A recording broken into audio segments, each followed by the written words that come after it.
Olivia's boots touched the Colorado ground, and she looked around the mining town with eyes that had seen too many miles in too few days. The September sun beat down on Victor with an intensity that made the mountains shimmer in the distance, and she could see the skeletal frame of buildings rising from the earth, the bustle of miners and merchants, and somewhere in this chaos was supposed to be a man named Colton Murphy, who had written her 3 letters filled with careful penmanship and cautious hope. She had responded to his advertisement because Boston had become a cage after her father died and left her with nothing but debts, and the unwanted attention of men who saw a woman alone as an opportunity. Colton's letters had promised respect, a home, and the chance to build something new in the Western Territories. She had not expected to arrive early. The train connections had been better than anticipated, and she had taken the risk of pushing forward rather than waiting in Denver for 3 weeks, spending money she did not have on lodging. The stagecoach driver hauled her trunks down, and Olivia paid him from her dwindling funds. "Excuse me," she said to a passing woman carrying a basket of laundry. "Could you direct me to the Murphy Ranch?" The woman stopped, eyeing Olivia's fine traveling dress with curiosity. "Murphy, Colton Murphy. He's got a place about 2 miles north of town. You can't miss it. There is a half-built barn and a cabin that looks like it is still deciding whether to stand or fall." Olivia's stomach tightened. Half-built. The letters had made everything sound established, ready. "Thank you," she managed, and the woman nodded before continuing on her way. She stood there in the dust with her trunks, wondering if she had made a terrible mistake. But Boston was behind her, and she had spent every cent getting here. Forward was the only direction left. "You need help, miss." A young boy, perhaps 12, approached with a wagon. "I need to get to the Murphy Ranch," Olivia said. "I can pay you 50 cents if you will take me and my things." The boy's eyes lit up. "Yes, madam, load up."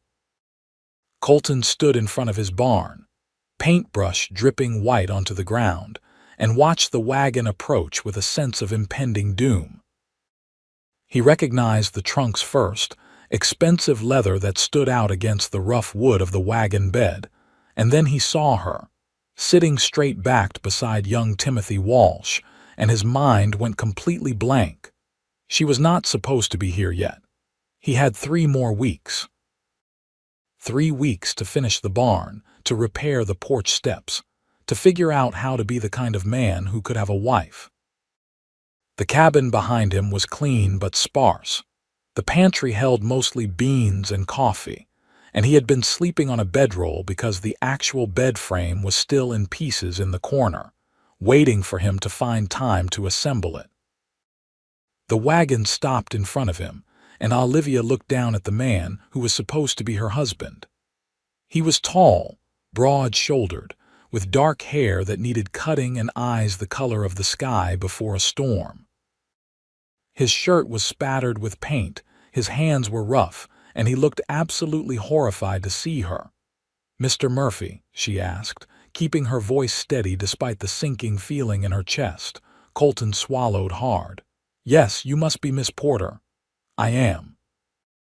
She accepted Timothy's hand and climbed down from the wagon, her legs shaky from days of travel. "I apologize for arriving early. The connections were better than expected, and I thought it better to come ahead than to wait in Denver." He stood there like a fool, still holding the paintbrush, and then seemed to realize it. He set it down on the ground with exaggerated care, wiping his hands on his pants. "No, that is, of course, I was not expecting you until October." The silence stretched between them, awkward and heavy. Timothy unloaded the trunks, and Colton paid him $1, which made the boy's face split into a grin before he drove off, leaving them alone. Olivia looked at the cabin, the half-painted barn, the yard that was more dust than grass. Her heart sank further, but she had learned long ago not to let disappointment show on her face. Should I go inside? Yes. Yes, of course. Colton grabbed her trunks, one in each hand, and carried them toward the cabin. She followed, noting the porch steps that creaked ominously under their weight, the door that hung slightly crooked on its hinges.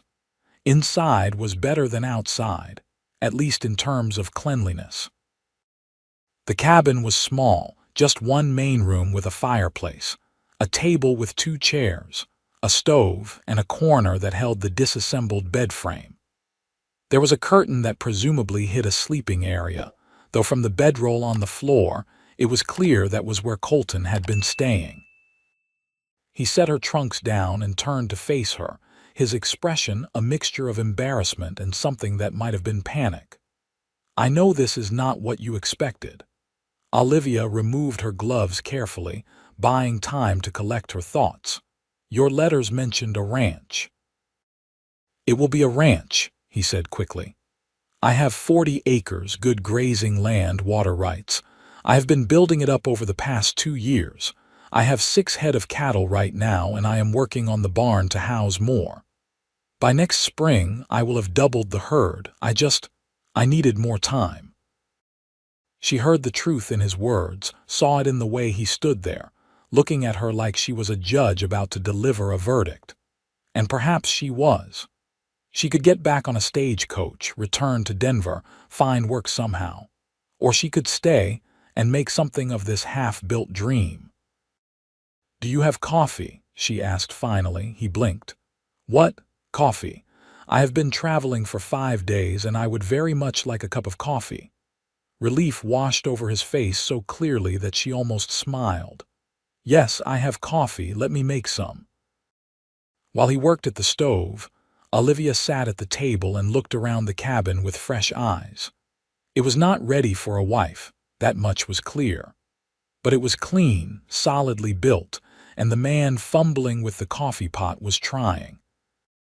She could see it in every unfinished project, every careful repair. He had been building something, and she had arrived before he thought he was ready to share it. "How old are you, Mr. Murphy?" she asked. 26, he said, measuring out coffee grounds. "You are 23, according to your letters." "I am." She watched his hands, noting the calluses, the scars, hands that worked hard. "Have you been alone here the whole time?" "Mostly. I came out from Missouri 2 years ago after my parents died. Sold the family farm, split the money with my sister, and came west to start over." He poured water into the pot. "I spent the first year working in the mines to save up money, then bought this land. I have been building it up piece by piece." "Why did you want a wife?" The question was blunt, but Olivia had learned that directness saved time and heartache. Colton turned to face her, leaning against the counter while the coffee heated. "Because a ranch needs a family. Because I am tired of being alone. Because I want to build something that matters, and that takes more than one person." He met her eyes. "I was honest in my letters, Miss Porter. I do not have much yet, but I am working towards something real. I wanted a partner in that, not just a housekeeper." It was the right answer, or at least an honest one. Olivia felt some of the tension in her shoulders ease. "Then I suppose we should figure out how to be partners." The coffee boiled, and Colton poured 2 cups, bringing them to the table. He sat across from her, and they drank in silence for a moment, both taking the measure of the other. "I need to finish the barn," Colton said finally. "Winter comes early this high up, and the cattle need shelter. After that, I can work on the house, make it more comfortable." "What about the bed?" Olivia asked, nodding toward the pile of wood in the corner. He flushed. "I will put it together tonight. You can sleep in the bed, and I will take the bedroll outside." "We are supposed to be married," Olivia pointed out. "Not yet, not properly." He turned the cup in his hands. "I figured we would go to the preacher once you arrived, make it official. But if you want time to decide, to see if this will work, I understand." Olivia considered this. She had come here expecting to marry immediately, to begin a new life without delay. but the man across from her was offering her something unexpected. This story was Choice. posted on the What if channel I The say Rusty no? Saddle. What if Please I do not decide this repost is it in not any what I form. want? Then I will give you money for the stage coach back to Denver and enough to keep you until you find something else. His voice was quiet but firm. I will not trap you here, Miss Porter. It was the right answer again, and Olivia found herself relaxing further. Call me Olivia. If we are going to be partners, you should use my name. Colton, he replied, and smiled for the first time since she had arrived. It changed his face entirely, softening the hard lines and making him look younger, less burdened. All right, Colton, Olivia said, setting down her cup. I will stay, at least for now. But I want to be useful, not just sit around while you work. What needs doing? He looked at her, really looked at her, taking in the traveling dress and the careful posture and the determination in her eyes. Can you cook? Yes. Then cooking would help. I have been living on beans and bacon for longer than I care to admit. He paused. Can you sew? I can. The curtains need mending and I could use some new shirts. He seemed to be warming to the idea of her presence. Do you know anything about livestock? No, but I can learn. Colton nodded slowly. Then we will figure it out together. The first week was an awkward dance of two strangers learning to occupy the same space. Colton woke before dawn and worked until dark, finishing the barn painting and then moving on to repairing fence posts. Olivia established herself in the cabin, taking stock of the pantry and finding it even more dismal than she had feared. She made a list of supplies they needed and presented it to Colton over dinner on the third night.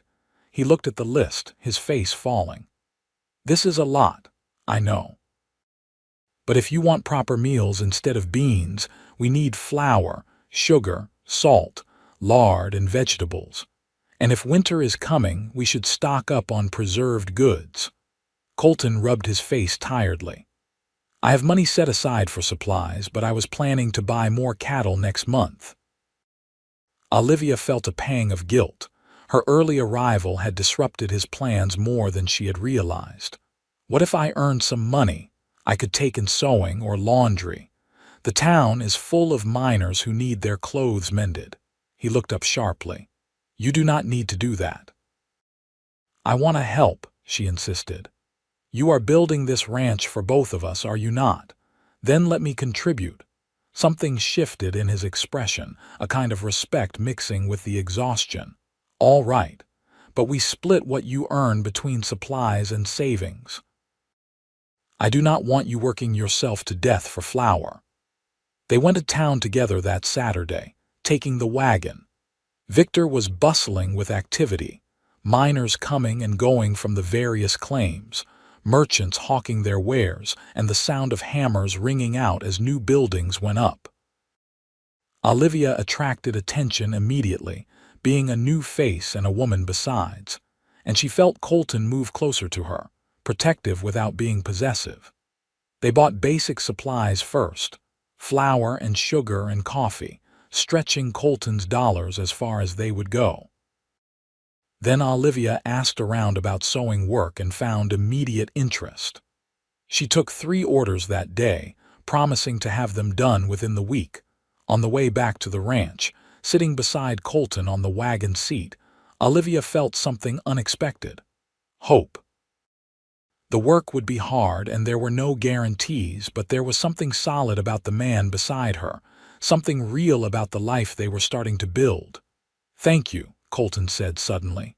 For what? For staying. For helping. For not running away screaming when you saw what a mess I had made. Olivia laughed, surprising herself. The week is not over yet. I might still run away screaming. He smiled, and she realized she was starting to like that smile, the way it softened his whole face. Fair enough. The second week brought the first real test. An early autumn storm rolled down from the mountains, bringing cold rain and wind that rattled the cabin walls. Colton spent the day securing the animals and reinforcing the barn, coming back soaked and chilled to the bone. Olivia had hot coffee waiting, and a stew that actually tasted like something other than salt and desperation. That night, as the storm raged outside, they sat by the fire and talked in a way they had not before. Colton told her about growing up on a farm in Missouri, about his parents who had worked themselves to exhaustion and died within months of each other, leaving him and his sister to pick up the pieces. Olivia told him about Boston, about her father who had been a clerk until drink took him, about the men who had circled after his death, offering marriage that was really just acquisition. "I was afraid," she admitted, staring into the flames. "When I got on the train, I did not know if I was being brave or stupid." "Both, probably," Colton said, and when she looked at him in surprise, he shrugged. "Most brave things are a little bit stupid. Coming out here, buying this land, thinking I could build a ranch by myself, that was stupid too. But maybe stupid is what it takes to build something new." The storm lasted 2 days, trapping them inside together, and somewhere in those 2 days, the awkwardness began to fade. They learned each other's rhythms, the comfortable silences and easy conversations. Colton assembled the bed frame properly, insisting Olivia take it while he kept to his bedroll near the fire. She did not argue, but she felt guilty every night, hearing him shift on the hard floor. On the 3rd week, Olivia delivered the mending she had taken in and collected her payment. With that money, she bought seeds for a winter garden and a laying hen from a woman on the edge of town. Colton came home to find the hen installed in a hastily built coop and Olivia covered in dirt from planting. "You built a chicken coop?" he asked, staring. "It is not pretty, but it works," she said defensively. He walked around it, examining her work, and then laughed. Actually laughed, loud and genuine. "It is terrible. The door does not fit right and the whole thing is crooked." Olivia felt her face heat with embarrassment and anger. "I did my best." "I know," he said, still grinning. "That is what makes it perfect. Come here, let me show you how to measure properly and we will fix it together." They spent the afternoon rebuilding the coop, Colton teaching her how to use the tools, how to measure twice and cut once. His hands guided hers and she became aware of his closeness, the warmth of him behind her, the patient tone of his voice. When they finished, the coop was sturdy and square, and Olivia felt absurdly proud of it. "We make a good team," Colton said, standing back to admire their work. "We do," Olivia agreed and meant it. That night, Colton brought up the subject they had been dancing around for 3 weeks. "We should get married," he said over dinner. "Properly, I mean. People in town are talking, and I do not want your reputation damaged." Olivia set down her fork carefully. "Is that the only reason?" He met her eyes, and she saw something there that made her breath catch. "No, I want to marry you because I like having you here. Because you make me laugh and you work hard and you did not run away when you saw what a disaster I had made of things. Because I think we could build something good together if you are willing." It was not a declaration of love, but it was honest, and Olivia had learned to value honesty above pretty words. "I am willing," she said quietly, "but I need to know something first." "What?" "Do you think you could love me? Eventually." Colton was quiet for a long moment, and Olivia's heart hammered in her chest. Then he said, "I think I already am starting to." They were married the following Sunday in Victor's small church, with the preacher's wife and the general store owner standing as witnesses. Olivia wore her best dress, dark blue with white trim, and Colton wore a new shirt that she had made for him. He had gotten a haircut, and she had put her hair up with pins that had been her mother's. The ceremony was simple, the words old and familiar. When the preacher said, "You may kiss your bride," Colton leaned down and kissed her softly, carefully, like she was something precious. It was their first real kiss, and Olivia felt it all the way to her toes. They went back to the ranch as husband and wife, and that night, The bedroll by the fire stayed empty. Colton was gentle, patient, leading her through the This awkwardness of story was first posted on the intimacy with a channel The Rusty consideration that Saddle. made her want Please to do not cry. repost it in any form. Afterwards, lying in the dark with his arm around her, Olivia felt something settle in her chest, a sense of rightness that she had not expected to find. "I am glad you came early," Colton murmured against her hair. "So am I," Olivia whispered back. October brought colder weather and harder work.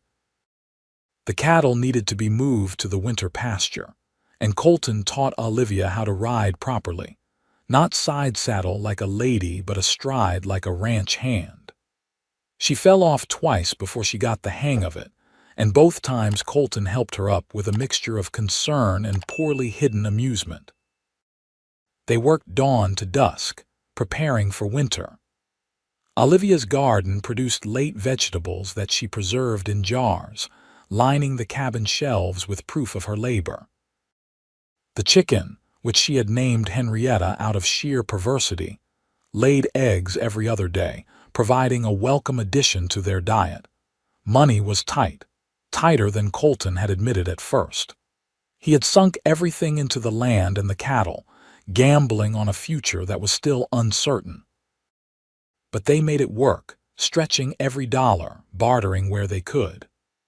Olivia traded her sewing for meat from the butcher, for milk from a neighboring homestead 3 miles south. In November, the first real snow fell, blanketing the ranch in white. Colton came in from checking the cattle with news. "Johnson down the valley is selling out, going back east. He has 12 head of cattle he wants to move quickly." Olivia looked up from the bread she was kneading. "Can we afford them?" "Not outright. But he will take payment in installments if I give him half up front." Colton ran his hand through his hair. A gesture she had learned meant he was worried. "It would put us in debt, but it would also nearly triple our herd. Come spring, we could sell half and make back the money with profit. Or we could have a bad winter and lose everything," Olivia said slowly, thinking it through. "Yes." She looked at her husband, saw the hope and fear warring in his face. This was what he had been working toward, the chance to make the ranch more than a dream. "What do you think we should do?" "I think we should take the risk," Colton said. "But it affects both of us, so you get a say." Olivia thought about Boston, about playing it safe and losing everything anyway. She thought about the coop they had built together, crooked at first but solid in the end. "Let's do it," she said. They bought Johnson's cattle, and suddenly the ranch felt real. 18 head was not a large herd by any means, but it was substantial, enough to be a proper operation. Colton worked even harder, making sure the animals were fed and sheltered, checking them twice daily for signs of illness. Olivia worked beside him when she could, learning to recognize the different animals to spot trouble before it became critical. Her hands, once soft and useless, became rough and capable. She learned to mend fences, to break ice on water troughs, to haul hay in quantities that would have seemed impossible months ago. The debt hung over them, a constant worry, but it also gave them purpose. They were not just surviving anymore. They were building toward something specific, something measurable. December arrived with bitter cold and shorter days. The cabin, which had seemed sparse and rough when Olivia first arrived, now felt like home. She had made curtains from fabric bought with her sewing money, had sewn quilts to layer on the bed, had arranged their few possessions into something that felt personal, lived in. Christmas approached, and Olivia wanted to do something special. She had no money for gifts, but she spent 3 nights staying up after Colton fell asleep, working by firelight to make him a new winter coat from fabric she had bartered for.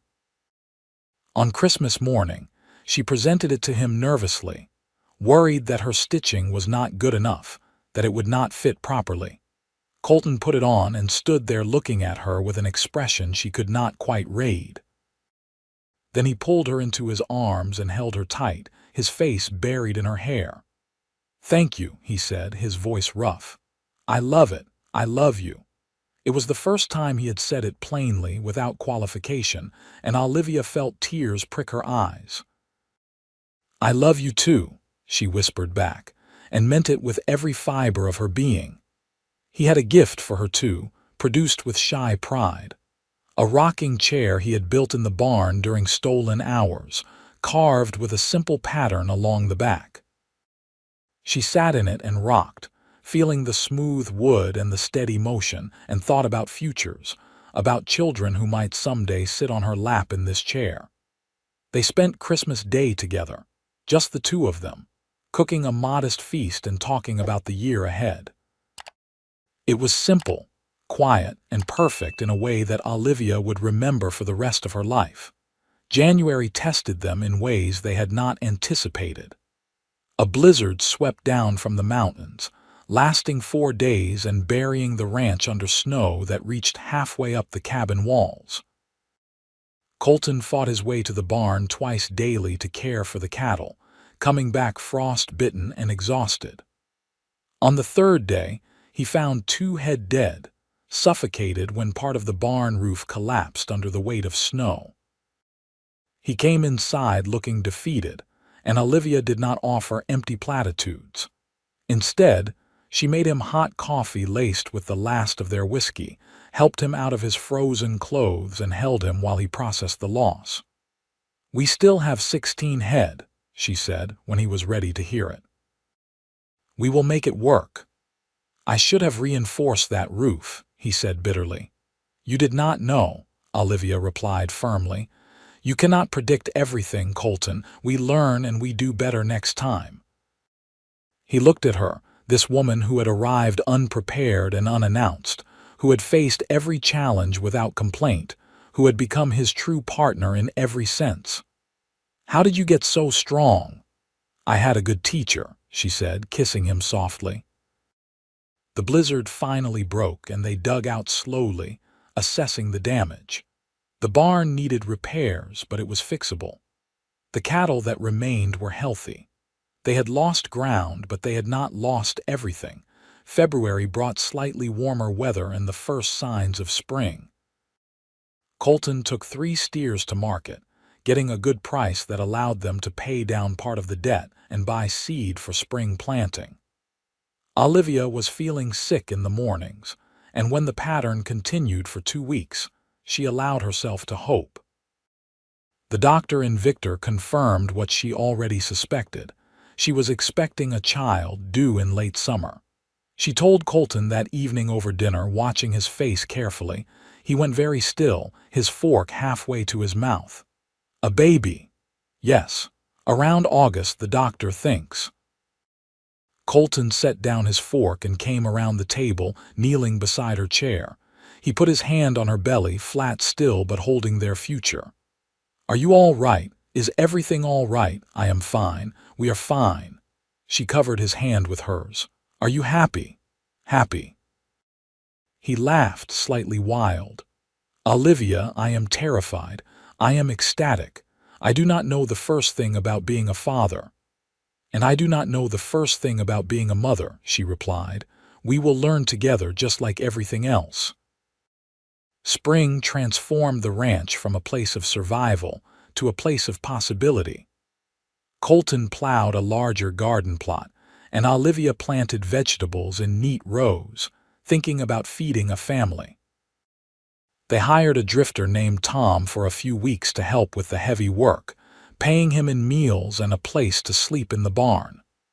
Olivia's belly grew, and with it, their plans for the future. They talked about additions to the cabin, about expanding the herd further, about schools and churches and all the things that seemed important when you were bringing a new life into the world. The other ranchers' wives started visiting, bringing advice and hand-me-down baby clothes. Olivia had been so focused on work that she had not realized how isolated she had been. These women, weathered and strong, welcomed her into their circle with a matter-of-factness that touched her deeply. May brought the first real crisis since the blizzard. A band of cattle rustlers had been working the area, and one night they hit the Murphy Ranch, making off with 5 head before Colton could stop them. He rode after them with 3 This other story was ranchers, posted on the and channel The Olivia Rusty spent 2 Saddle. days Please do alone, not repost it in pregnant any and form. frightened, checking the horizon constantly for his return. When he came back, he was bruised and exhausted but alive. They had recovered 4 of the 5 head, and the rustlers had been turned over to the marshal in the next county. Colton held Olivia tight, feeling the swell of her belly between them, and swore he would never leave her alone like that again. "We need help," he said finally. "I cannot run this place by myself anymore, not with a baby coming."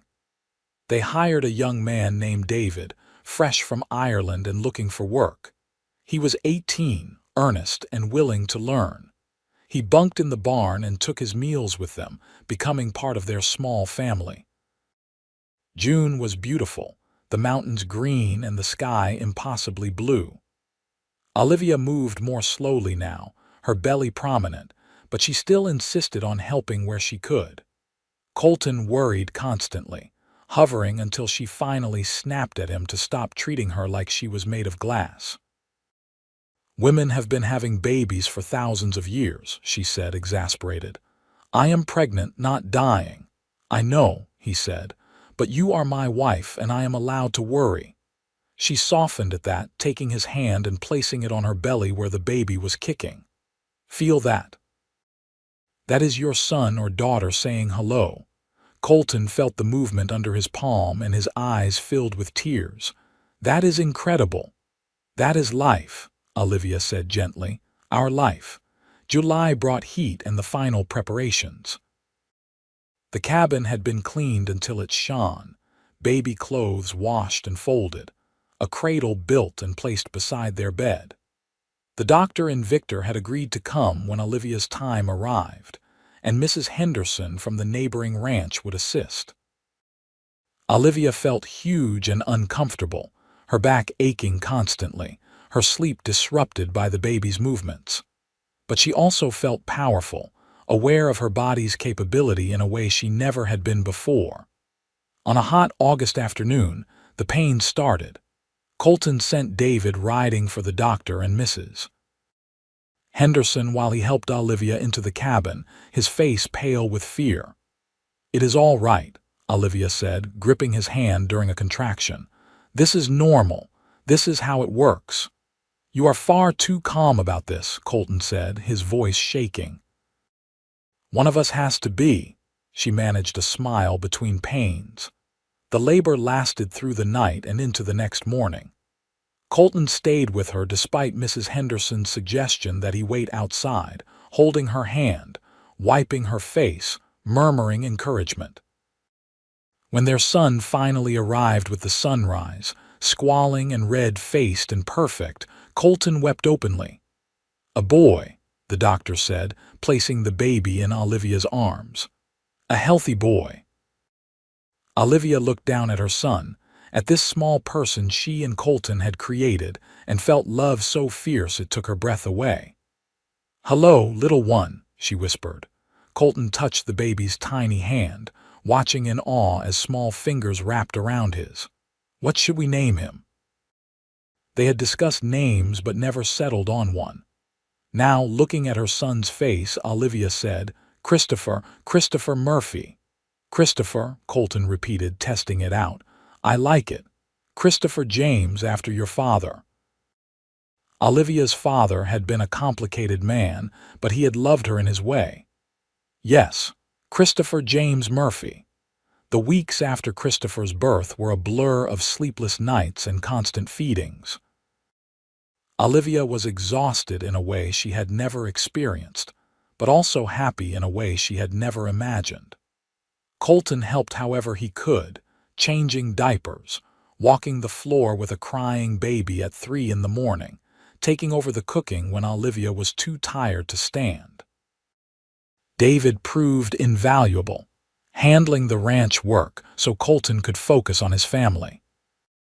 The young man was saving his pay, planning to buy his own land someday, and Colton taught him everything he knew about ranching, about cattle and land management, and the thousand small skills that made the difference between success and failure. September arrived, and with it, a letter from Colton's sister in Missouri. She was married now, expecting her own first child, and she wanted to meet her nephew and sister-in-law. The letter was warm, full of joy, and Colton read it aloud to Olivia with a smile. "Maybe we could visit next year," he suggested, "when Christopher is older and the travel would be easier." "I would like that," Olivia said, watching her son sleep in his cradle. "I would like for him to know his family." The ranch was thriving now, the herd growing, the land productive. They had paid off half their debt and had money in the bank for the first time since Olivia had arrived. It was not wealth, not by any measure, but it was security, stability, the foundation of something lasting. October marked a year since they should have met, 2 months since Christopher's birth, and 14 months since Olivia had stepped off that stagecoach. Colton suggested they celebrate their anniversary properly, with a trip into town for dinner at the hotel restaurant. Olivia dressed carefully in a new dress she had made, one that fit her post-baby body, and Colton wore his good suit.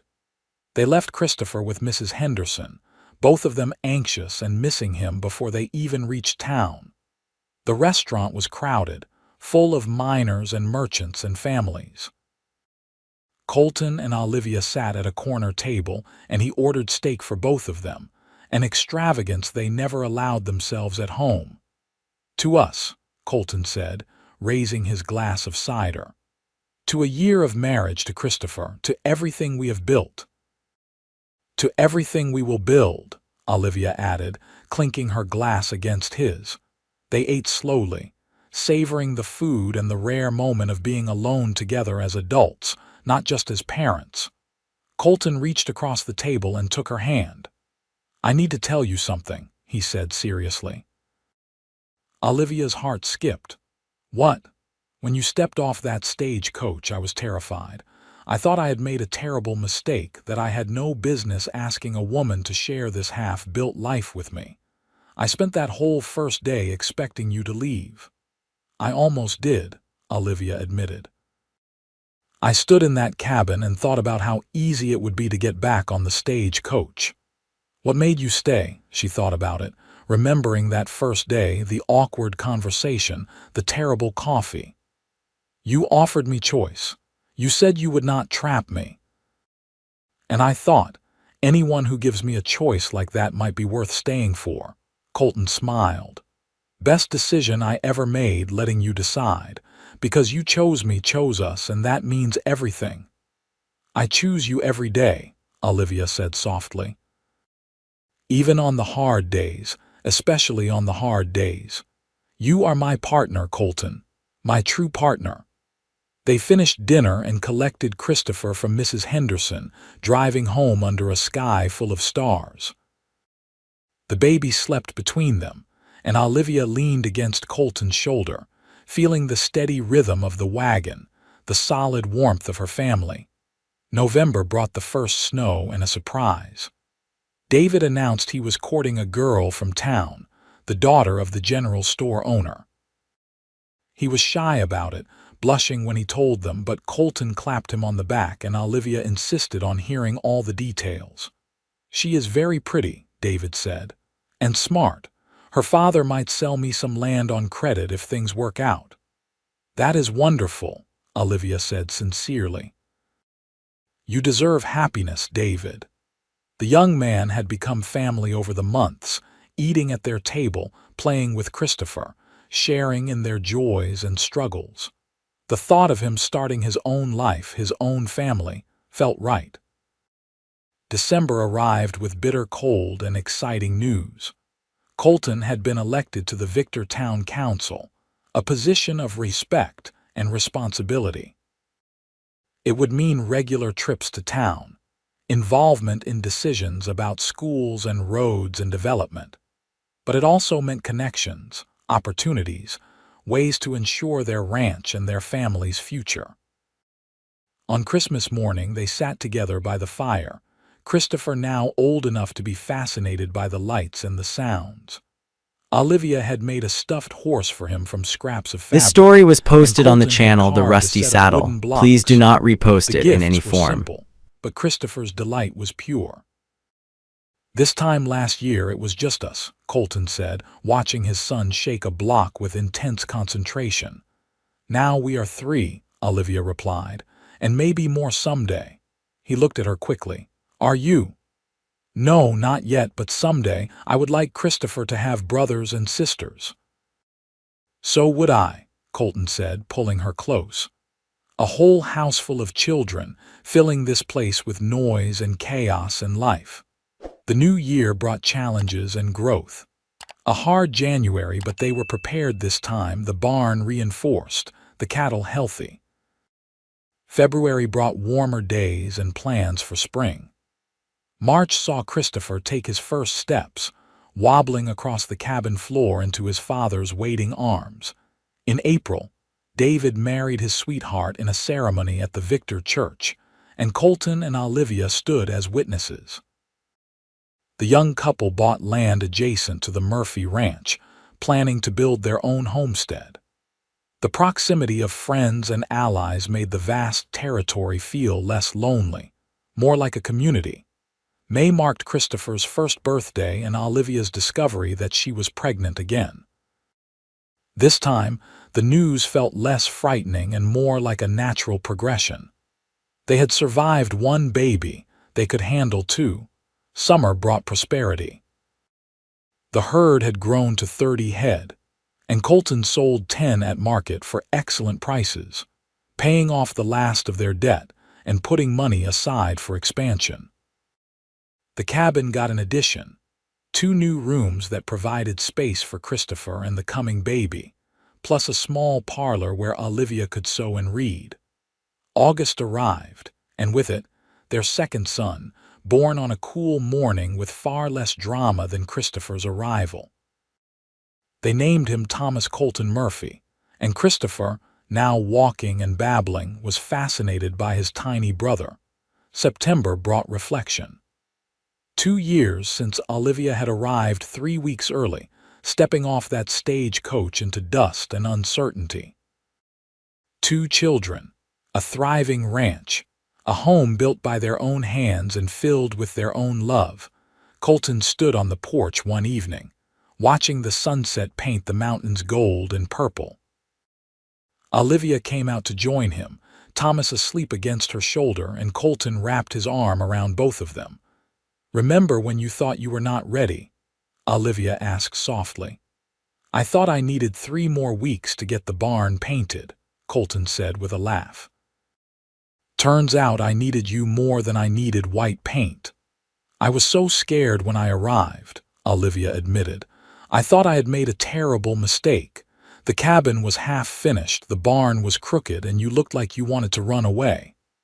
"I did want to run away," Colton said honestly. "For about 5 minutes.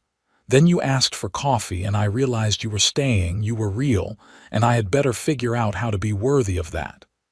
"You were already worthy," Olivia said. "You just did not know it yet." Christopher came running out onto the porch, his small feet loud on the boards. "Papa, come see." Colton scooped up his older son, balancing him on his hip while keeping his arm around Olivia and Thomas. "See what little man, stars." Christopher pointed at the darkening sky where the first stars were appearing. They stood there together, the 4 of them, looking at stars above a land they were making their own. Olivia thought about all the moments that had led them here. Her father's death, Colton's letters, the early arrival that had seemed like a disaster but was really fate pushing them together before they could overthink it. "I am glad I came early," she said quietly. Colton kissed her temple, careful not to wake Thomas. "So am I. Best surprise of my life." The years that followed were full of the normal challenges and joys of ranching and family life. A 3rd child arrived, a daughter they named Charlotte, and then a 4th, another boy named William. The cabin grew with the family. additions and improvements transforming it from a rough bachelor's dwelling to a proper family home. The ranch prospered, the herd growing to over 100 head, making them one of the more successful operations in the valley. Colton's position on the town council led to involvement in bringing a school to Victor, ensuring that Christopher and his siblings would have education without traveling long distances. David and his wife had children of their own, their ranch neighboring the Murphy spread, and the two families became inseparable, sharing labor and celebrations, supporting each other through hard times. Olivia's sewing business grew into something substantial, with women coming from miles around for her services. She saved her earnings religiously, and when Christopher turned 10, she had enough to buy him his first real horse, a moment of pride that brought tears to Colton's eyes. The Wild West was changing around them, becoming more settled, more civilized. The mining boom began to fade, replaced by agriculture and legitimate business. Victor grew from a rough mining camp into a proper town with churches and schools and social organizations. Through it all, Colton and Olivia remained partners in the truest sense. They still worked side by side, still made decisions together, still turned to each other first in times of crisis or celebration. The love that had started as hope and determination had deepened into something unshakable, a bond forged in hard work and trust, and the thousand small moments that make a life. 20 years after Olivia stepped off that stagecoach, they stood on the same porch, watching their children work the land. Christopher, now 20 and married himself, managed half the herd with quiet competence. Thomas, 18 and restless, talked about going to college back east. Charlotte, 16 and fierce, could rope a calf better than most grown men. William, 14 and thoughtful, spent his spare time drawing the mountains and the cattle, capturing the beauty his parents had built. "You ever regret it?" Colton asked, his hair now shot through with silver. "Coming out here, marrying a stranger, building this life." Olivia, her own hair graying at the temples, leaned into him with the ease of long familiarity. "Not for a single second. This life, this family, you that is everything I never knew I needed." "I was not ready for you," Colton said, echoing words from 2 decades earlier. "The barn was not finished, the cabin was a mess. I had no idea what I was doing." "Love was ready," Olivia replied, turning to face him. "Love was ready for both of us, even when we were not. We just had to be brave enough to meet it halfway." Colton kissed her, soft and sweet, a kiss that carried 20 years of shared life, 4 children, countless challenges overcome, and a love that had only grown stronger with time. When they pulled apart, they saw Christopher watching them with a smile, his own wife beside him, her belly swollen with their first grandchild. "Stop kissing on the porch," Charlotte yelled from the yard, grinning. "You are embarrassing." "Good," Colton yelled back, making Olivia laugh. That night, lying in bed in the room they had shared for 2 decades, Colton held Olivia close and said, "Thank you for coming early. Thank you for staying. Thank you for building this life with me." "Thank you for being worth staying for," Olivia whispered back. "Thank you for being ready when it mattered, even when you thought you were not." They fell asleep as they had for 20 years, wrapped around each other, secure in the knowledge that they had built something real and lasting. The ranch would continue, passed down to their children and grandchildren. The land they had fought for, worked for, loved on would remain in the family for generations. But more than the land or the cattle or the prosperity, they had built love. The cowboy had thought she was coming next month. She had arrived early and he had not been ready. But love, patient and persistent and powerful, had been ready for both of them, waiting to catch them when they finally stopped running from it and ran toward it instead. And in the end, that readiness, That willingness to leap into uncertainty with nothing but each other to hold onto had made all the difference. Their story became part of the fabric of Victor, Colorado, told and retold by their children and grandchildren, a testament to the power of taking chances, of working hard, of building love one day, one moment, one choice at a time. The ranch stood as physical proof of what two people could create when they committed to each other, and to a shared dream when they refused to let obstacles become endings, when they chose partnership over perfection and love over fear. And on warm summer nights, when the mountains turned purple in the fading light and the cattle lowed softly in the distance, you could sometimes see an elderly couple on the porch of the main house. This story was posted on the sitting in channel matching The Rusty rocking Saddle. chairs that Please had do been not gifts to repost each it other in any over the form. years, holding hands across the space between them, still choosing each other, still building love, still grateful for an early arrival and a readiness that had come not from preparation, but from the courage to begin anyway. That was their legacy, not just the land or the prosperity or the family, though those were substantial.